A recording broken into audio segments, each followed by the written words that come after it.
I would like to begin by acknowledging the traditional custodians of the land on which we meet today, the Arakwal people of the Bundjalung Nation, and pay my respects to the elders past, present, and emerging.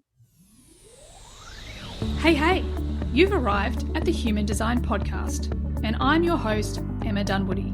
The purpose of this podcast is to make human design simple so you can transform your life with ease and create a reality beyond your wildest dreams. It's my mission to take human design mainstream. We want it to be in schools, families, corporate, business, health and well-being, finance, spirituality, entertainment, music, and more. Why is this mission so important to me? Because I know that you are searching for the answers to two fundamental questions, just like I was. The first being, who am I? And the second, why am I here? I've discovered your human design has the answers you're looking for, and this podcast is dedicated to guiding you to them. According to ancient wisdom, we need at least 30% of the global population to wake up and raise their consciousness for the new paradigm where we live in love, compassion, abundance, resources, connection, peace, and freedom to actually manifest. Over 80% of people feel there is nothing they can do to change the destiny of planet Earth, while less than 20% know that they have the power to influence change. If you are one of the less than 20% that believe you can do something to help raise the collective consciousness, then please leave a review for this podcast on Spotify, Apple, and YouTube to help us take human design mainstream, raise the collective consciousness, and manifest a beautiful new paradigm.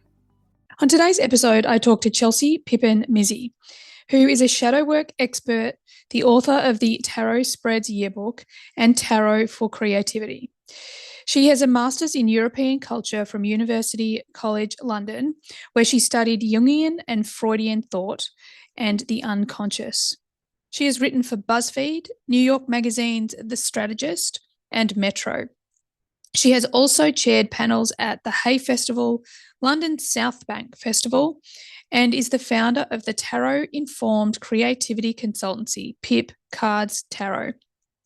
Well, this human is also the person that helped me write my book.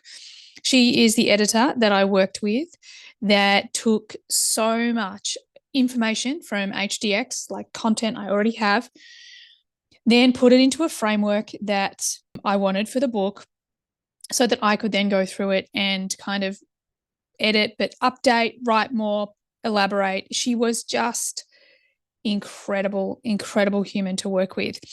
And so I'm going to dive in a little bit to her design and just sort of show you kind of the ways it shows up in the work that she does, because, knowing her so well, she's just a beautiful human. So she's a 4/6 splenic projector. Now, that line 6, like, she definitely has this beautiful role model teacher wisdom. She also has the 27. She's the cross of the unexpected. She has the 27 in her personality sun. And it just felt so incredibly nurturing. No surprise, she has the 41 in her design sun. So we often talk about the 41 being about, it's the gate of fantasy, but often these are like a lot of writers have the 41.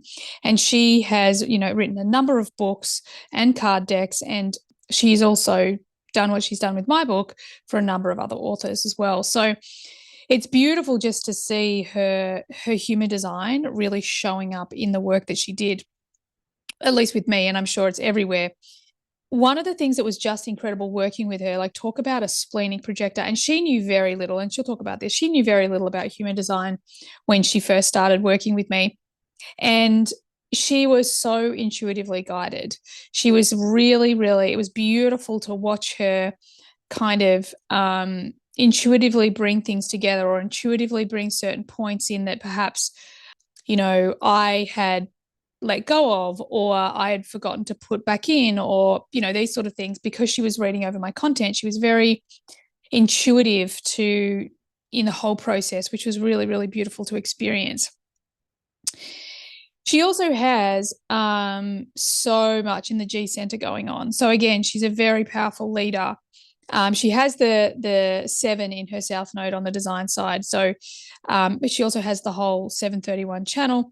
So a lot of leadership. Like, working with her as a projector, I could really see this was a powerful, aligned projector, that she loved what she did. She felt recognized. So she very much felt recognized in the work that she did way before I worked with her. But one of the things that was really fascinating going through this process is when the publisher or book agent, they talk to me like, oh, Emma, this is great, or this is that. And I'd be like, yeah, Chelsey and I did this together.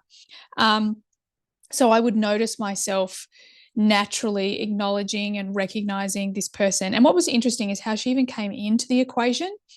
Was she had done work with my book agent before, and she did because I was walking the Camino when my book agent started pitching publishers. So I had to put together a chapter, like a sample chapter, and I couldn't do it because I couldn't get the internet. I couldn't this, couldn't that. And she said, well, okay, I know this great person, Chelsey Pippin. What about you just give her the content? Because I had a number of things that were sort of half written, and that's what I wanted to kind of bring together. And I just sent these things off to Chelsey. And obviously that when I got that back from Chelsey, I edited it a little bit, and then away we went. And then once it got to actually writing the book, I just put out the invitation. Would it be possible to get Chelsey to help me? This is my first book. She's been such an incredible guide and leader, helping me just with this one chapter, because she knew how the publishers worked. She knew how the book agent worked. She knew the bits. There were bits that I was like so passionate about. I'm like, this is really important. She said, unfortunately, they probably won't, but this bit over here, you should definitely expand on because they will love that. So she was this incredible guide, and I actually invited her in the beginning, which I think is just beautiful. So I'm going to leave you alone now. I just wanted to give you an overview of this Incredible Humans design, and you can hear it come out in the conversation. And yeah, she's an incredible human. She does some amazing things. We talk a lot about creativity. So settle in and enjoy the conversation. Hey, everyone, and welcome to today's episode. Well, my guest today is a very special human in my life because my book baby would not have been birthed had she not crossed my path. So I'm so excited to have the amazing Chelsey Pippin here with me on the podcast today. Welcome. Thank you so much, Emma. It's great to be in the space with you.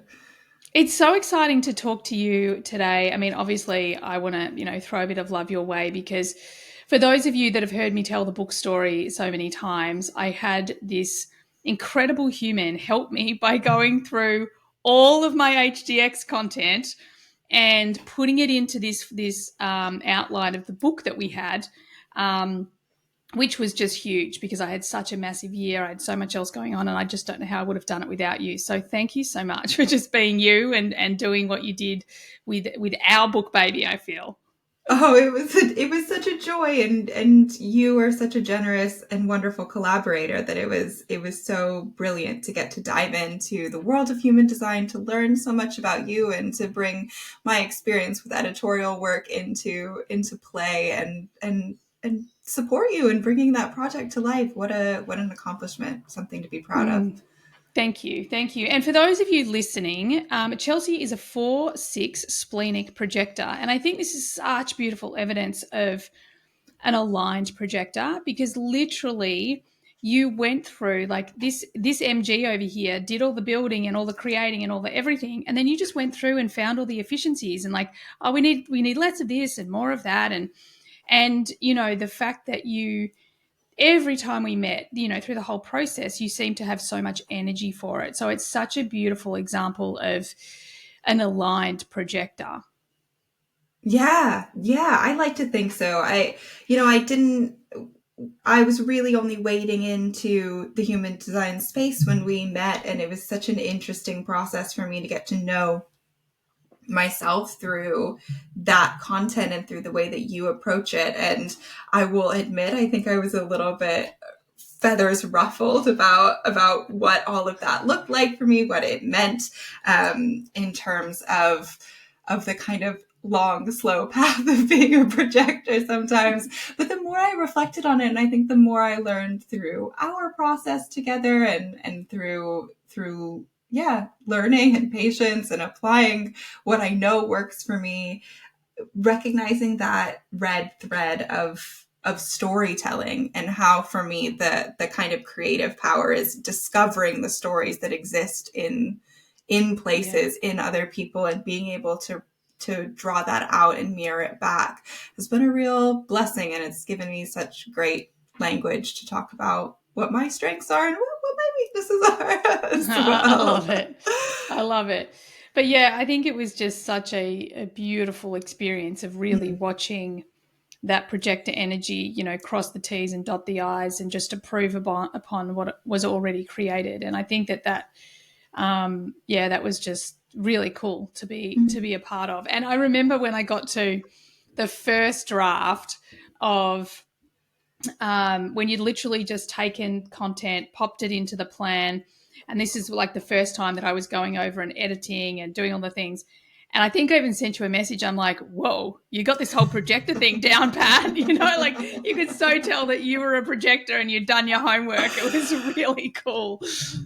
So yeah, good. I remember. Yeah, it felt good. It felt good to go, yes, it does. It makes sense. It tracks. It resonates. I love it. So I really want to shine a light on you as an author today, because this is actually the thing that, yes, you help authors like me as an editor, as a probably ghostwriter, like all of these other incredible talents that you have. However, you're also a successful author in your own right. And I was so excited to receive this Tarot for Creativity, your new book, which I believe is, like, as we record, days away from actually launching, which is so exciting. So before we get into this, because I'm like, okay, Chelsey, you need to teach me how to use it. So this is where we're going to go, right? But before we do, I'd love you just to tell our listeners a little bit about your story. And where I would love for you to begin is, I often say to my guests that I believe that our purpose begins in our dark night of the soul, in a specific challenge, in a moment where we're like, hang on a second, this is not me. I don't know who I am, but this is not it. Or I'm experiencing so much pain, I have to change something, which for me, I believe is the catalyst for our purpose, our catalyst for really finding our most authentic self. So can you tell us a little bit about your journey from that to, you know, who Chelsey is today? Yeah, absolutely. What a beautiful question. Thank you. I found the tarot in the midst of having lost a job and reimagining my career. So it certainly tracks. I had a really kind of beautiful dream job at a global publication coming straight out of university, and I was a full-time writer very young, and it was a real boon to me. It was really exciting. And then budget cuts were made, and my job was among them, and I really struggled to re-identify what it meant for me to be a writer at that point. I had really banked on staying in that job a couple more years to establish and figure out what I wanted for my writing career on a bigger scale. And I lost that opportunity amidst, many of my colleagues as well, alongside many of my other colleagues as well. And really found myself lost, creatively blocked, creatively insecure in a way that I had never felt before. I grew up writing, I grew up creating, I'd worked in the theater, I'd worked in galleries, I had been making all my life, and it had come easily until suddenly it didn't. And a lot of that came from realizing the floor could be ripped out from under me in this thing, writing, which had always been a security blanket for me. And I'd found myself really blocked. I had a novel I really wanted to write, and I couldn't make it happen. I was stuck. I was stuck in the jobs that I picked up in order to pay the bills in the meantime.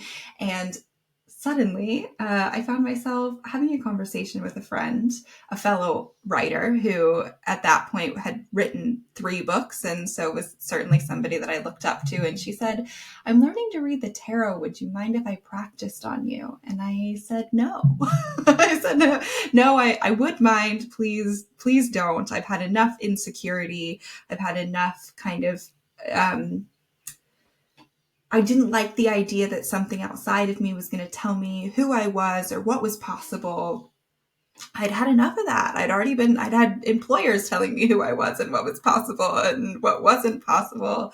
And she said, no, you know what I think we should do is I need to practice, but you don't need any more added anxiety. Why don't we use the cards as a brainstorm around the book that you're trying to write?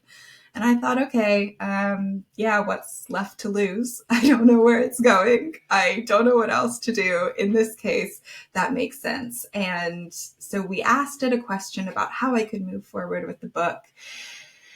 And she drew 3 cards, and I fell in love with these images that she turned over. It was a real kind of lightning strike moment. There's a card in the tarot called the Tower, which is typically a card that's quite negative looking. It's I was a going to tower say, being... like, straight off the bat, Yeah. like, no wonder you were concerned. Like, straight off the bat, you get a challenge. I didn't draw the tower that day, but I think about it. It's actually sitting on my desk. I think about it because it's sitting on my desk. So I'm going to describe it. You've got a tower. It's lit on fire. It's being struck by lightning. People are falling out of the building. It's drama, drama, drama.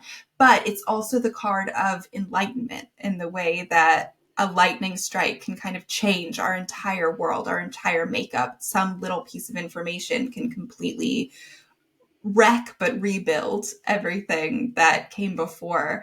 And I think about that moment as a tower moment for me in the best sense, because there was a very clear before and there was a very clear after. I fell in love with these cards. It was really clear to me that there was a story here that I wanted to explore. It wasn't about the novel. It was about this creative opportunity. I was looking at a new art form that I'd never experienced before, and it was exciting. And I got myself a tarot deck that day, and I've had one in my hands ever since. Oh my God, I love that. I love that.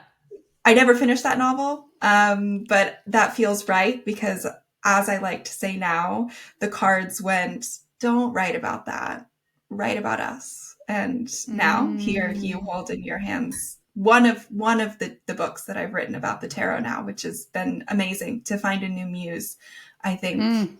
Oh, I love that. I love that better. so much. And I just have to geek out a little bit on your human design for a moment, because as you're speaking, you're talking about your creativity being stuck. I'm like, does she have the gate 1? Yes, you do. You have the gate 1, which is the gate of the creative. And then the other one, I was like, I wonder if she has the 41, because often writers have the 41. Yes, you do. Like you have such a lit up G center. You're only missing 2 of the gates. And what that means is, like, the G center is its direction. It is love, like unconditional love. And that's really like creativity, and not just creativity as in writing and painting, but creativity as in universal, creativity. And I just think, like, from your story, it's so obvious that you were put on the planet to do what you're doing. It's just you had to sort of grow into how that looks for you, as opposed to, like, so many of us get stuck living someone else's version of what we think it should look like. And in fact, you're actually going through this process of going, okay, well, I need to discover what it looks like for me. Completely. Absolutely. I love it. So I want to know, before I dive into the book, because I'm really curious, the tarot for me it's actually similar to astrology, right? And that is that, like, I've had astrology in my life for a really long time.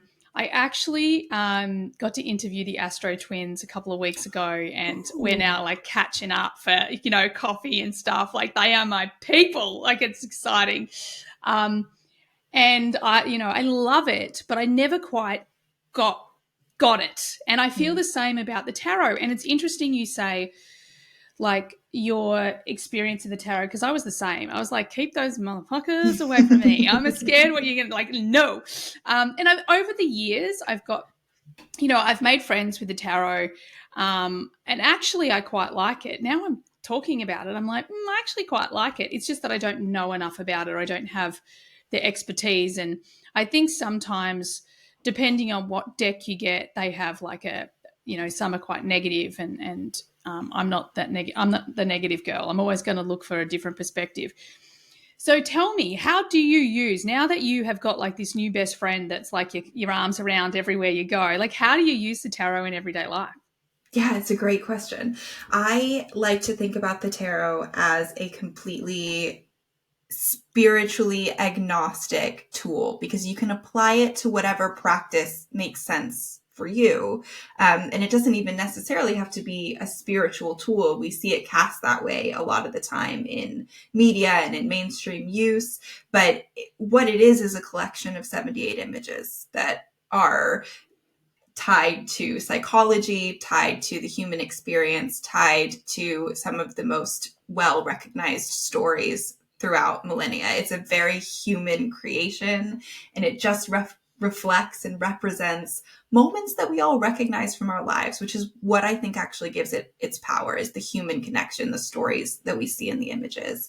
And so, and so in everyday life, we can use it in whatever way feels good. And we can use it in one way today and a different way tomorrow. Some people use it as a divination practice. They use it to look into their future and imagine what stories might unfold there, using it like guidance in the way that we might look to a horoscope, which is a brilliant and beautiful way to use this tool. Some people use it as a self-reflection tool. They spend a lot more time delving into the past. How does this card represent something that I've been through? How does this card help me better understand where I've been, and maybe help me then plan for the future, but thinking less about prediction and more about reflection.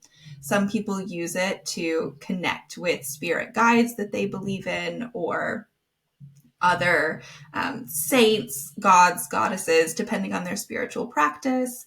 I like to use it as a medium for creativity, which I suppose, to come back to that conversation about creativity being this universal idea and a real passion and sticking point of mine, creativity is the spiritual practice for me. When I'm thinking about my spiritual journey, it's about being in touch with the power that I have to create, and the power that I can help others cultivate to create. And that's church for me. And so I think about the tarot very much as a conduit for that conversation with my own creative spark, with other people's creative spark. And so on a daily basis, I use it to ask myself creative questions. And that's really where the book has evolved from, is this way of using the cards to connect with our creativity, not unlike going to an art museum and looking at a painting and going, how does this make me feel? How does it encourage me to tap into my own art instincts, artistic instincts? I treat it as that tool to open that conversation up and see from there what I might say, what I might make, what I might share.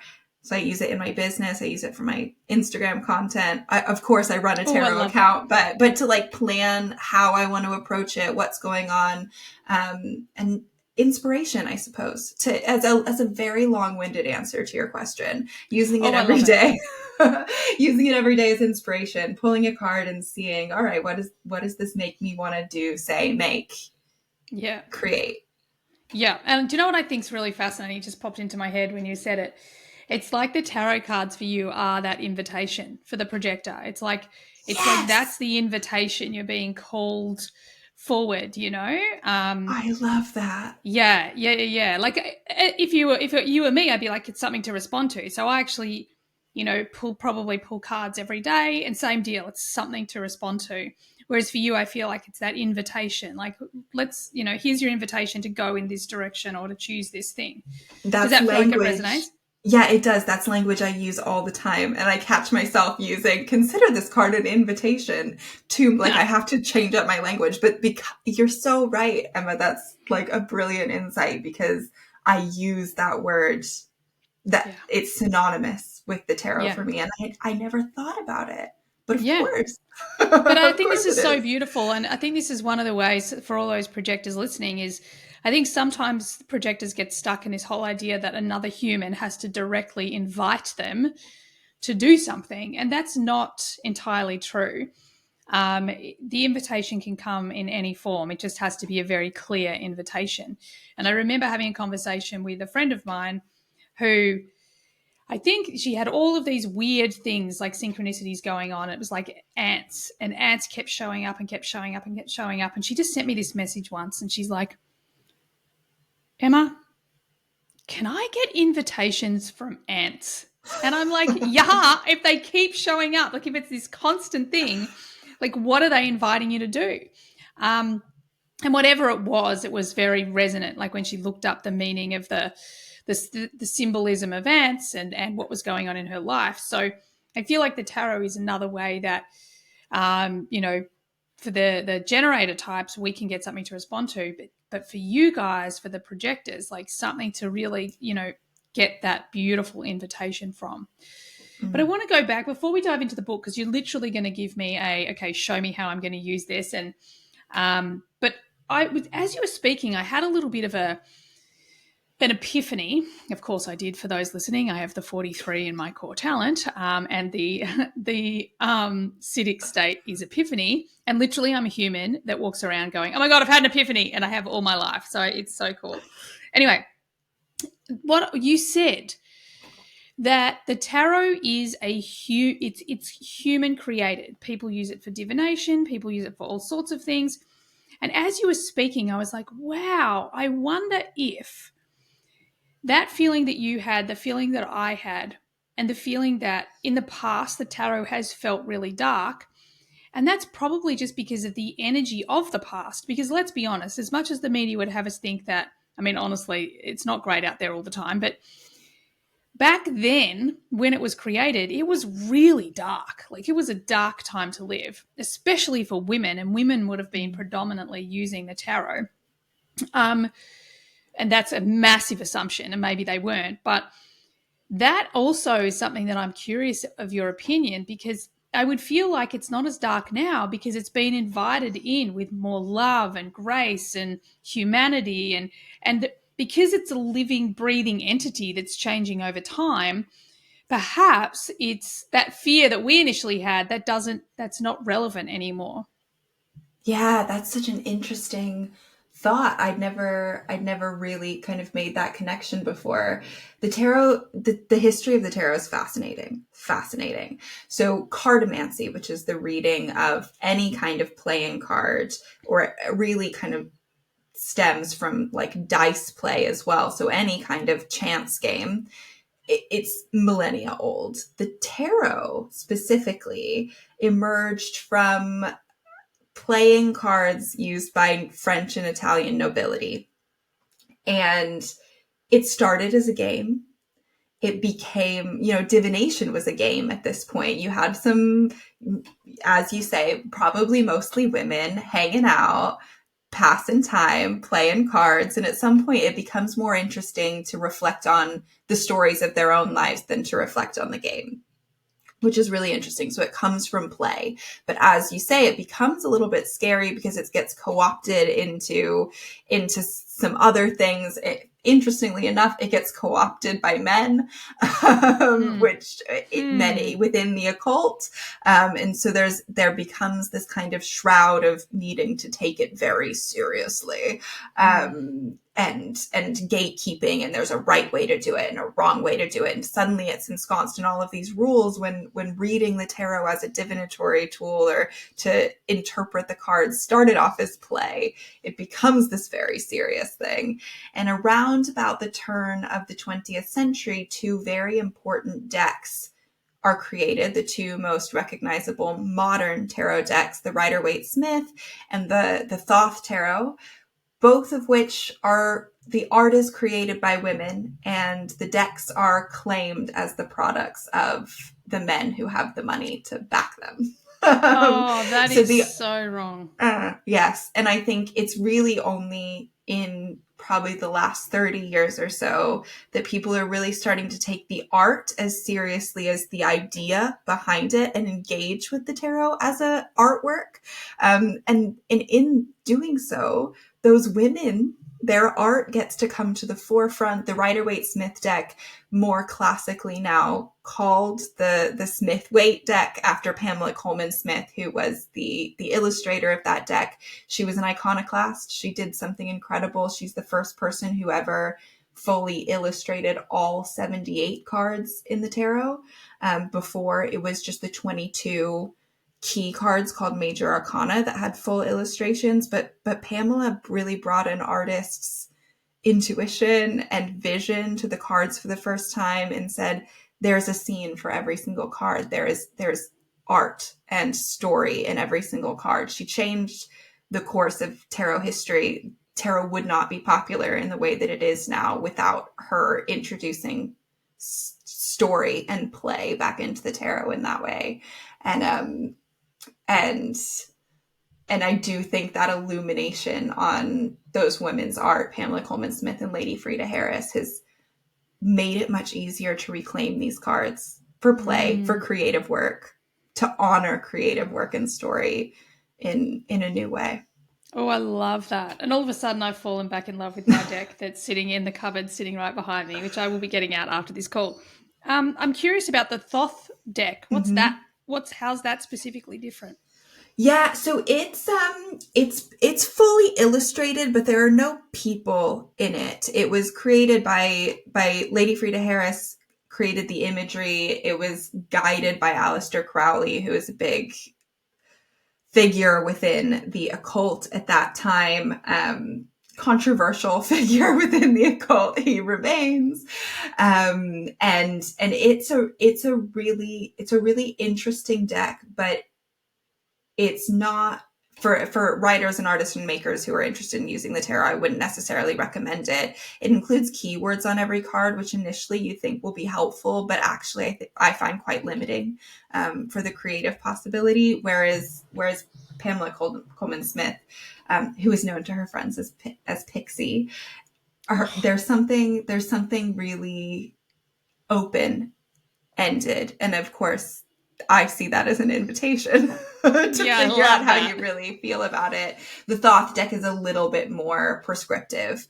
The imagery is beautiful, but it's a little bit more prescriptive and a little bit more serious. Not that the Rider-Waite-Smith deck isn't serious. It has that element of play and story that I think is so important in giving the tarot autonomy, giving us autonomy to read the cards in a way that facilitates reflection on our own lives and inspiration on our own experiences with the images.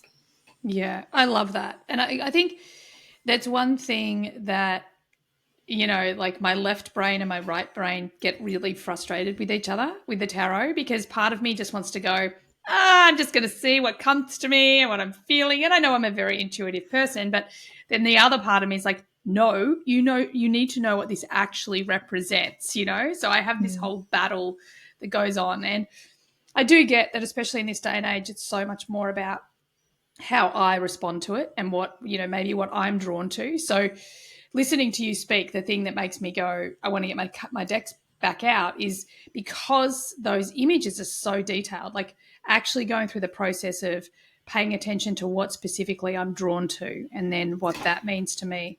And truly, honestly, it's wonderful if you want to become a student of the tarot and learn the history of each card and what each symbol in different decks mean. And it's beautiful, it's academic, it's exciting, there's lots of discovery. But all of the 78 images, especially Pamela Colman Smith's versions of those images, are inspired by archetypes that are recognizable, we have no evidence that Carl Jung owned a tarot deck. However, we know that he liked divination. He was a big proponent of the I Ching.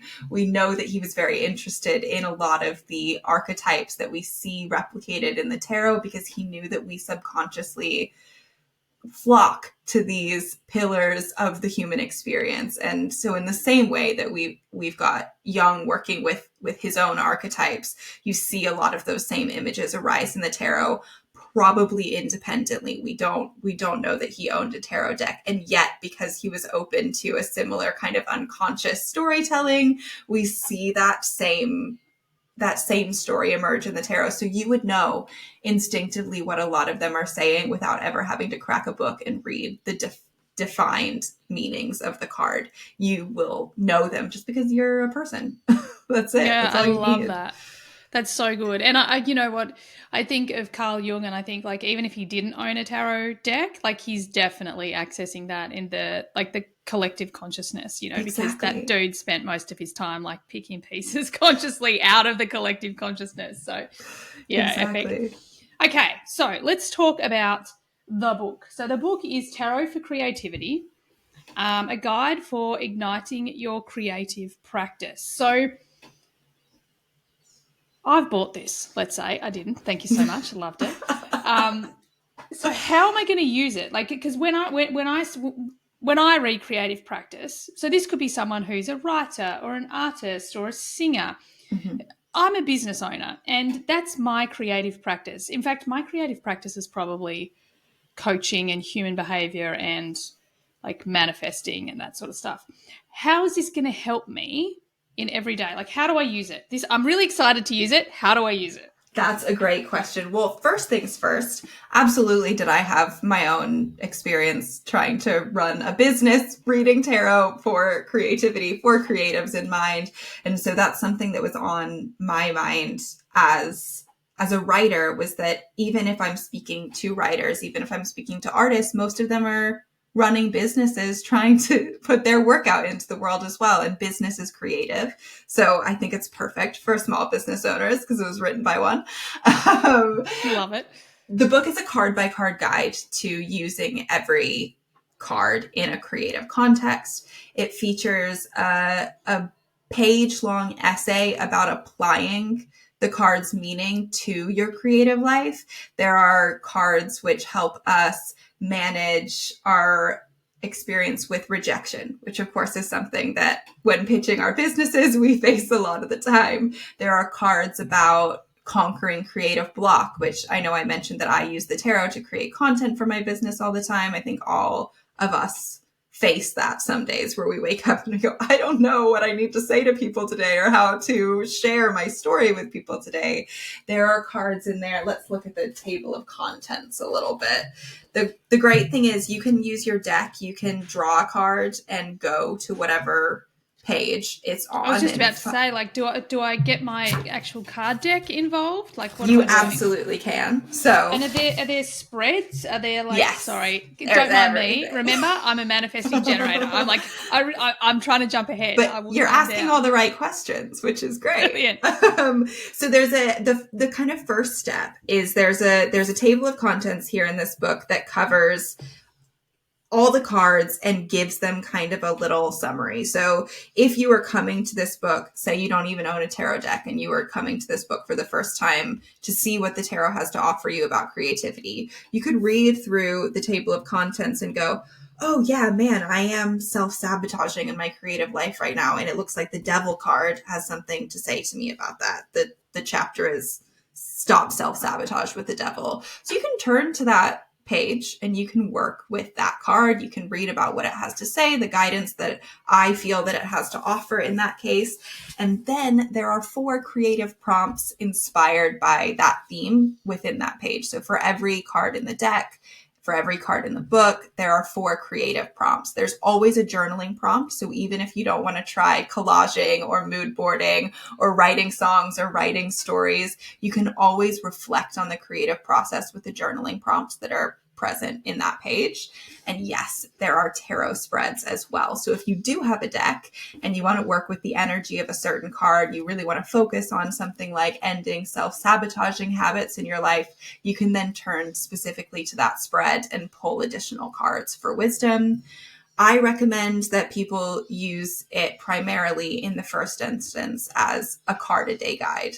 So drawing a card every day, doing one of the prompts, reading about it, kind of working that card's energy into your life and reflecting on how it impacts your creative work, how it can inspire new creative work, how it can soothe creative problems. But when you do find yourself facing a specific challenge, or if you've not yet got a deck in your hands, turning to that table of contents is a great place. Oh, I love this because of course I just did exactly what you said. And one of the cards that I'm always drawn to, and I feel like almost every time I have a reading with someone that involves tarot, the Magician always comes out for me. That makes so much sense to me. Like I just have this, like, we're mates, me and the Magician. Manifest your ideas, Emma. You yeah, just right. Manifesting. Exactly, right. So I just went to the page and I love it. So it's going to give me some ideas, but I love that you've actually got these journal prompts as well, like, these creative prompts. So how can I take creative action right now? How can I plan ahead? And where would this action lead me? Like, instantly as I think about this, is not only is it kind of putting you in this energy that your soul or your heart is calling you forward into, but it's keeping you out of the mind, because you don't have to think, well, what am I meant to do with that? It's actually giving you the questions or the prompts or something to respond to, or inviting you to respond to, which again just keeps you in the body. Like, it keeps you where creativity actually comes from, as opposed to the thinking mind of, well, that's all well and good that I got the Magician, but what does that mean for me? It means that this takes me on the next step. Exactly. Yeah, I love that you brought up the mind as kind of the enemy of being in the body and making things, because there is an entire section of the book focused on that. The suit of swords, which is one of the 4 suits of the tarot, is a tricky suit. It's a collection of 14 cards, and almost all of them are a little bit scary. Swords they're sharp, and it's the suit of the mind. It's associated with the element of air and with our mental faculties. And when I was writing that chapter, what I wanted the reader to take away from the entire suit is get out of your head. Use these cards to get out of the head and back into the body. Most of the rest of the suits very much kind of allow us to tap into the creative parts of ourselves. But the suits, or the swords, are very much about exactly that, getting out of the head, getting unstuck from what the head is telling us. The stories that we're telling ourselves are very different than the story that emerges if we lay the cards out on the table and just see what comes out. Oh, God, I love that. And it just reminds me of a conversation. I was just having a conversation with a friend of mine yesterday who she just got into a new relationship, and it's this, and he's like this human. She's like, I've literally had everything on my list for years for this human, and she's been really inspiring. She's got these amazing boundaries and blah, blah, blah. And we had this whole conversation of, like, even though we are women who have done a lot of work and we are super aware, we still have these moments of like, oh my God, is he this? Is he that? Is it that? And like, am I crazy? Like, no, you're just human. They're your triggers. But as I said to her, the big difference is that we're aware of it. We're aware that it's just a thought. It's not true. It's not really happening. It's just those triggers within us. And I think what I'm hearing you say is that that's how this book is so powerful, is instead of staying in that looping of, because honestly, I went on a date recently, met a guy on Hinge, went on a date. I literally walked around the corner, saw him standing there, not one word. And I was just like, it's a no from me. Sacral says no. I'm a lovely human, don't get me wrong, but it was just a hard no. But just like the mental loop as we were chatting, I'm just like, what the fuck's going on in here? But this book, what I feel like, it really helps you to be able to be aware of that, but it helps you to let it go. Just going, oh yeah, that's just the mind. That's just the BS stories that I've told myself ever since I could remember, but they're not true. And to stop you acting from the mind and instead really acting from your creativity. Yeah, absolutely. You've summed it up very eloquently. I won't even attempt to further articulate it. One of the things I often offer to people who are working with the book, or people, I run a weekly tarot journaling club online, and people who are coming to that, is to actually work through the prompts before you draw cards as well. So there are many prompts for which you can draw cards in response to. You've read out some of them there for the magician, but there's something really powerful about asking yourself those questions and then drawing tarot cards, not to argue or confirm, but just to go, how does this complicate? How does this add to? How does this expand the story? And that feels really good, because it allows us first to tap into our own intuition and recognize what stories are coming up naturally, and then to look at the cards and go, okay, well, this is another possibility, or actually this feels like my gut is right on right now. And there's something really beautiful about that conversation with the cards, and what it allows in terms of a soundboard. I'm sure there are some friends in the room who would really appreciate that kind of tool. And yeah, just it offers what you need it to be, which is amazing. It's a friend you can carry around in your pocket. I can't recommend it more. I love that so much, but I think the other thing that I just want to really highlight is the way that you're talking about this is, you are making sure that people aren't giving their power away to the tarot. Like what you just said, like journal on these things first. Get a feel for yourself. What are you drawn to? Like really maintaining your power, and then getting help, guidance, invitation, something to respond to, whatever that is, but staying in the power seat, which I think is really, really beautiful. Yeah, absolutely. And I imagine a similar experience folks should have with their design as well, as looking to it as those guardrails, but not the boss. Exactly. I love that so much. So what do you want people to get from this book? So you put it out into the world. What are you hoping, in your heart of hearts, what are you hoping this book will be, do, create in the world? That's such a great and big and lofty question. I started working on this book in 2020. So it's been a really long time that it gestated, and then I finished it, and it took a really long time to get out into the world. And I think it's been many things in my mind. I think it will continue to evolve over time. And I hope that people evolve with it, readers evolve with it as well. I would love for it to be a companion in any creative person's journey, whether that's, a career creative, somebody who's really trying to make something for their livelihood, or somebody who just wants to dabble and get playful. I think that it can function as a companion on both of those journeys. Anytime you're starting a new project, I think it would be great to turn to this book to find a tarot champion for that project. Can be really, really useful. I want it to be flexible. I want it to be something that you can return to over and over again when you feel a little bit creatively dry, or you just need some company. I have found in my creative life that having a tarot deck, or currently 6 on my desk, it's brought so much delight and play and potential and opportunity into my creative life that I could not have seen that day when my friend asked me if she could read the cards for me. It has overhauled the way that I approach every project. It teaches me things every day. And I hope that my book, my small offering to that journey, can add to other people's relationships with the cards in the way that discovering everything I shared in the book has added to my own experience. I love that. Okay, I've got 2 questions for you. Number 1 is, what are the 6 decks that you have? Like, because I'm sitting here, like, part of me is at the shop already. Like, okay, well, I need to buy this book a whole new deck of its own, right? So that's one of them.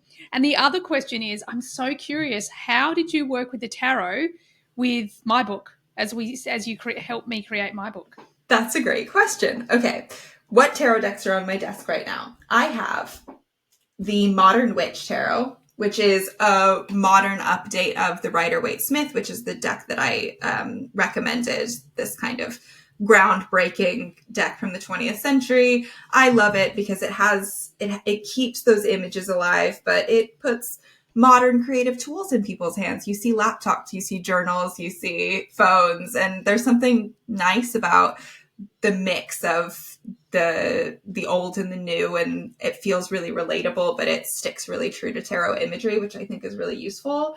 I've got to get that one. It's good.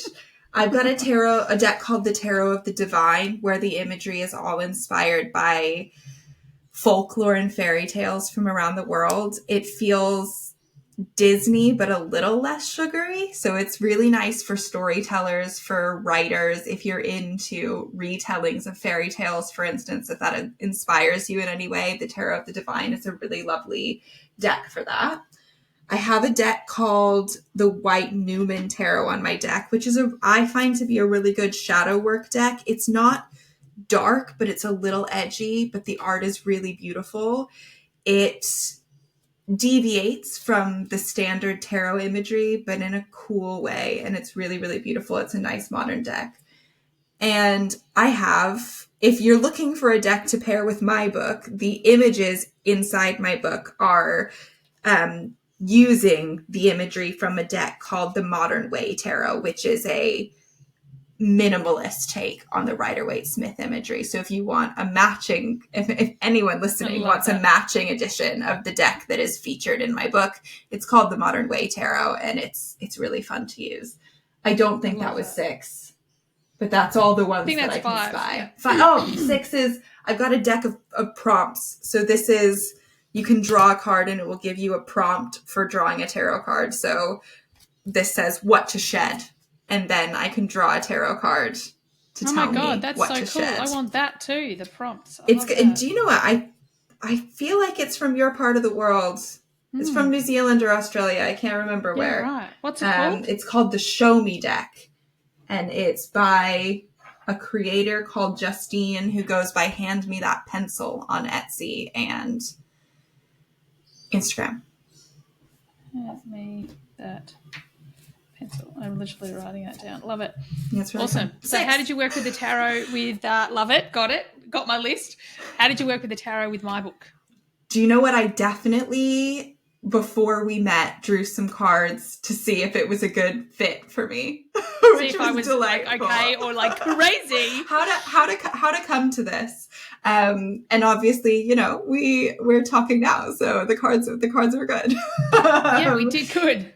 I was really delightfully, I had so much to work with and so much invitation from the content and your work to put together that I think for the most part, I didn't feel the need that I needed to tune into the tarot necessarily. But when we started chatting about profile lines and the archetypes of profile lines, I remember thinking, oh, it's nice for me to kind of think about how those map on to tarot archetypes. So I use that a lot. And whenever I was thinking, I suppose, about how I was experiencing as a reader that material, so that I could think about how I could best advise you to share that information with the reader, if I could link it back to my own tarot vocabulary and go, okay, this is kind of like this, or this brings up a question here. I found that really useful in terms of helping me ask questions and communicate, but I didn't necessarily pull cards throughout that process because I had enough information. And I say this to my clients a lot. Like I was in a session with a client today, and I don't think we pulled a card until the very end. She was working on a book and we were talking about her characters, and she's written the whole book and she's redrafting it. And I said, we're already working with stories that we're already working with images, and we're already working with so much information that we need to process this information before we need to bring new information in. And I felt that way whilst we were collaborating. There's already such a beautiful, rich tapestry to work with that I didn't need to spark anything. You did it. You were my tarot deck. There was a lot of information. It was brilliant.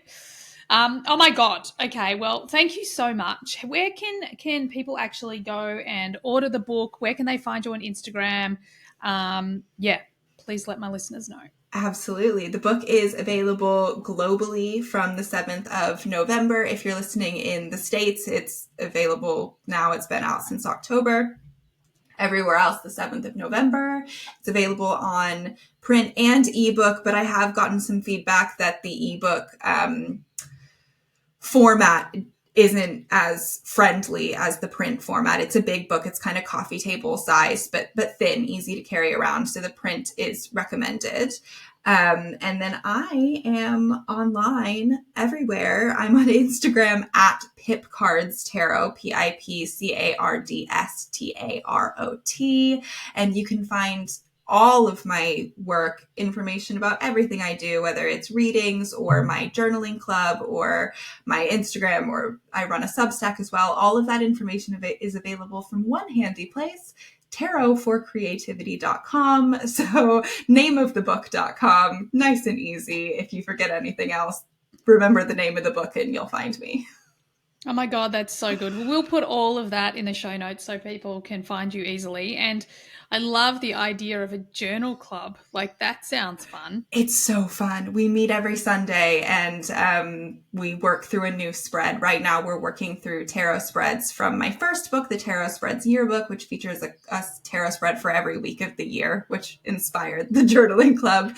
But we'll be moving on from that in the new year. I'm going to have some special guests. We're going to continue using some spreads from this new book, Tarot for Creativity, but we're going to branch out and try some new journaling methods as well. So it's really fun. Oh my God, that sounds super fun. Super fun. Well, Chelsey, thank you so much for being here. I've just loved chatting to you. Me too. Thank you so much. It's been gorgeous to chat about the book writing process with you.